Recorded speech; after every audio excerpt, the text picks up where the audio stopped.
we are back and we are live. Let's get my messages on. Let's see, live chat messages. All right. So when you hop on, let us know where you're watching from and if you can hear us. We are on day 14 days in a row of going live. Wow. That's pretty cool. The first time I was so afraid and now I'm not so afraid. So technically, you're beginning your third week after today. True. And there is a couple days where we had, we were going to get a donkey and didn't have good service, or Yeah.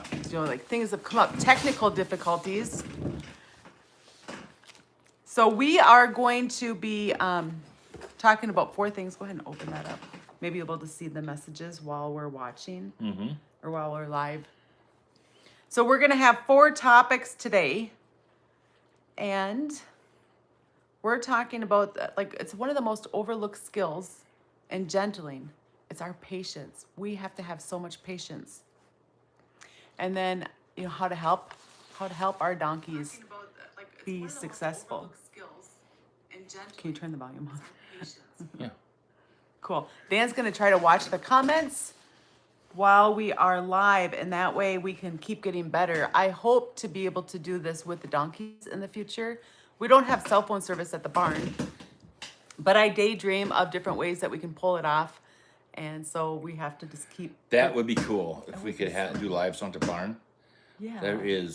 Our barn is it's a good barn. I love our barn. It's basic, but it's always a circus down there. Yes. So the 4 topics that we're going to talk about today are why patience matters, how patience builds trust, what it looks like with daily training, and then common mistakes. So keep staying tuned so that way you can get all of this information.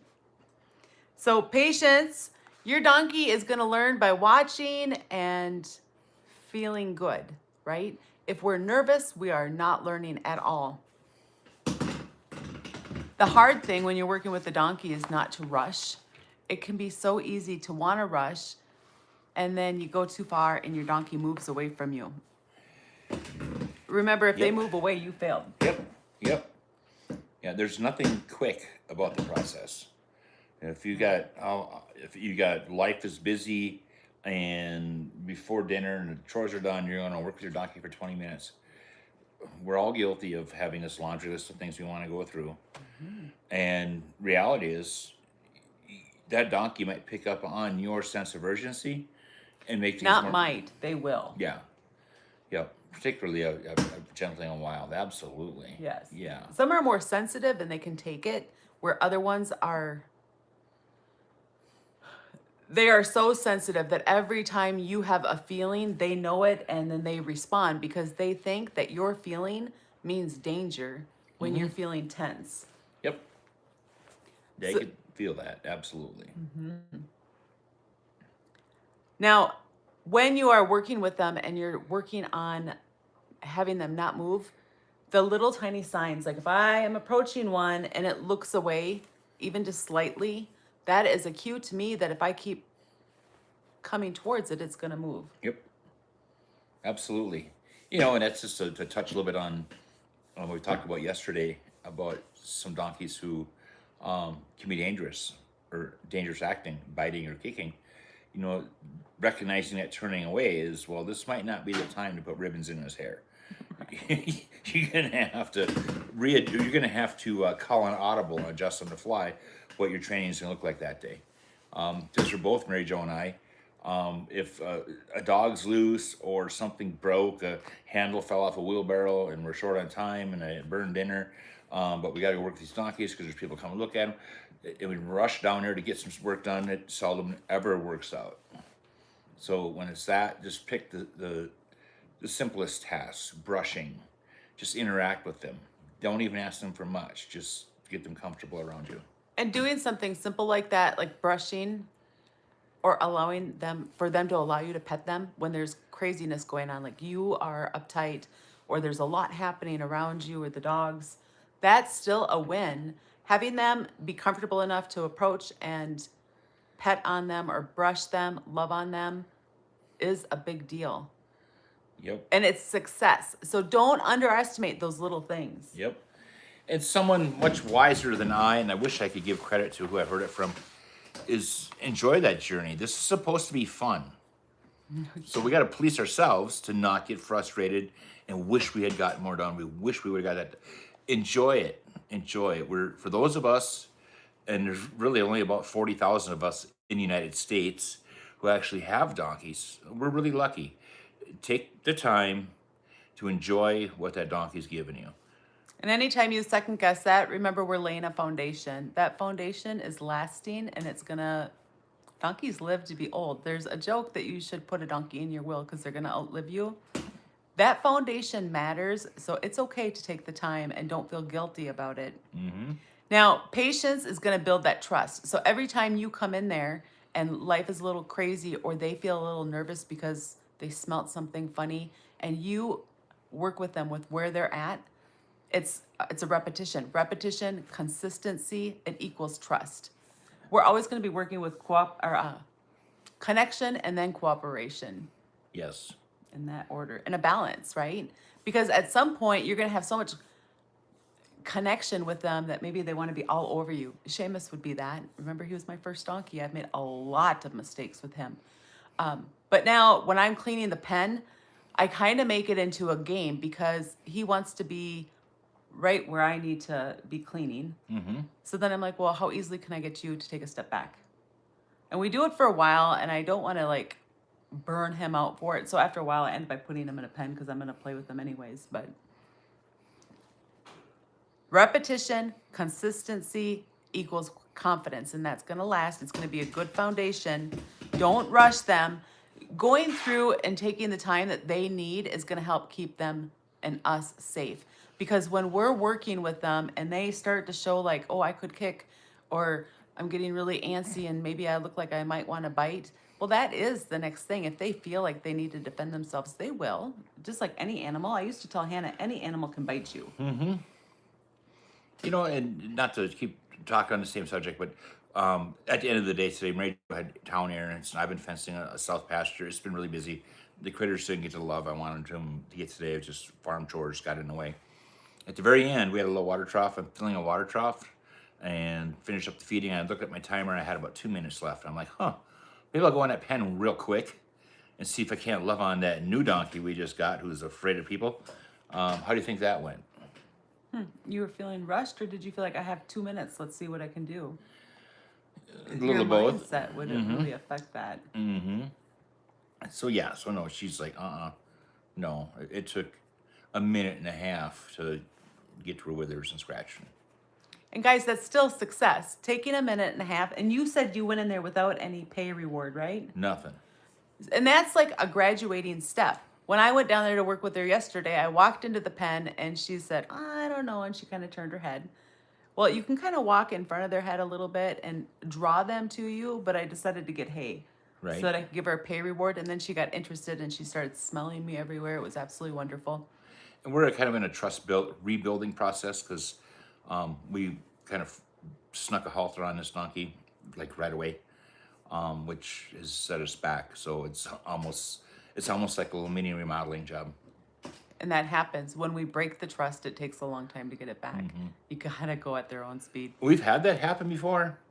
One of our youngins with another brand new donkey, this was about a year or so ago, just the donkey was trusting enough, didn't know what was going on. He slipped that halter on and just like a ninja, had that thing tied on. Boy, we go backwards with that donkey. It takes a long time to go through that. So when you're out there and like what that patience looks like in the daily training, this is our third point for the day. It is every time they do something, when they're like calm enough and they're soaking and they're licking and chewing or lowering their head or blowing, give them, I would say often they need a good solid 15 minutes. But I have sat with them when they're wild and nervous for a whole hour and didn't ask them any questions. Remember, there's power in 3 days in a row. When it's a wild, we're working with them pretty nearly every single day. Yeah. But like now, wild donkey, in a perfect world, I'd be working with her 3 days in a row. Okay.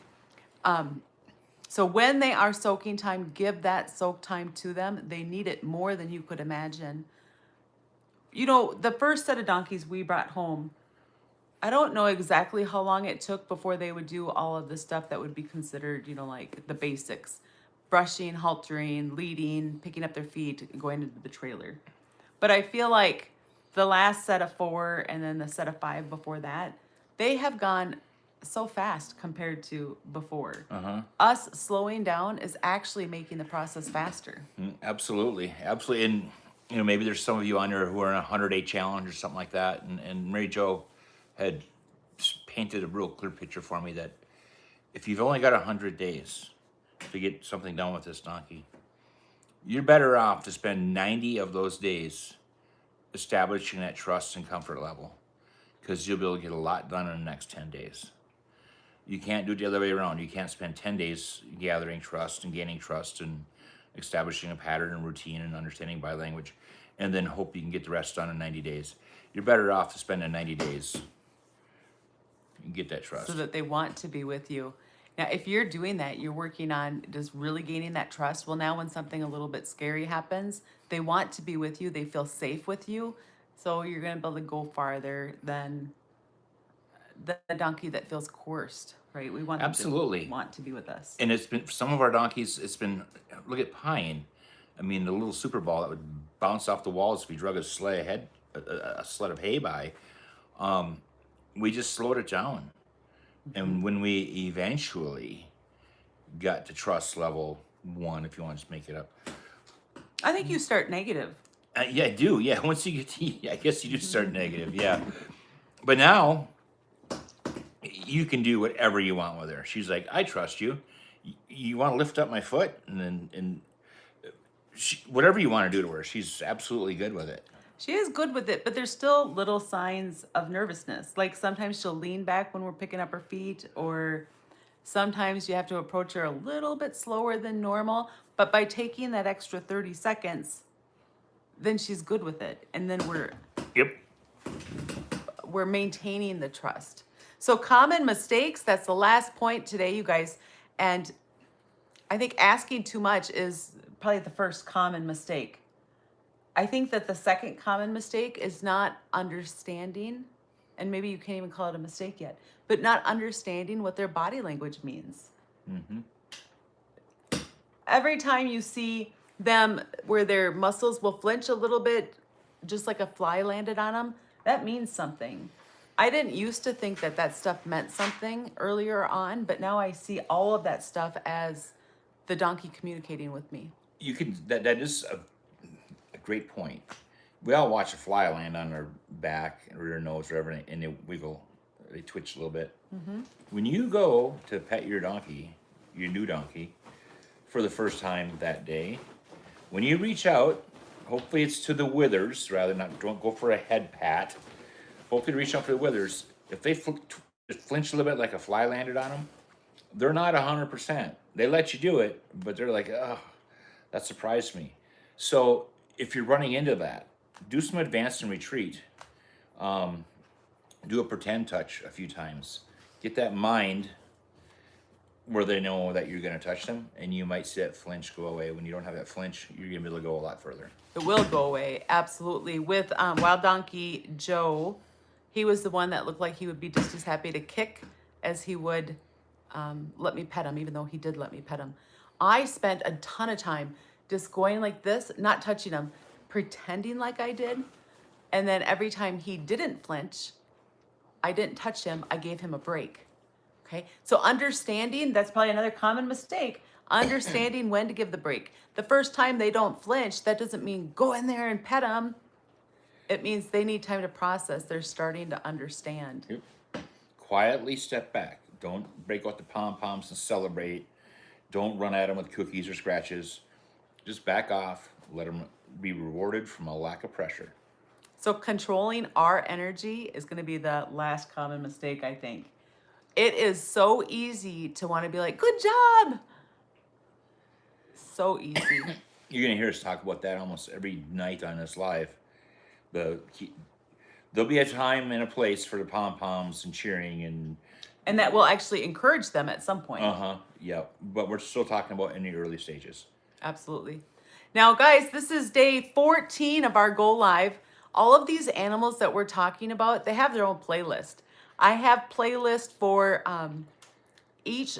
It used to be individual donkeys, but then it got to be too many, okay? So now they're in groups that we brought home. So like the Ponderosa Girls has 4 different donkeys in that playlist.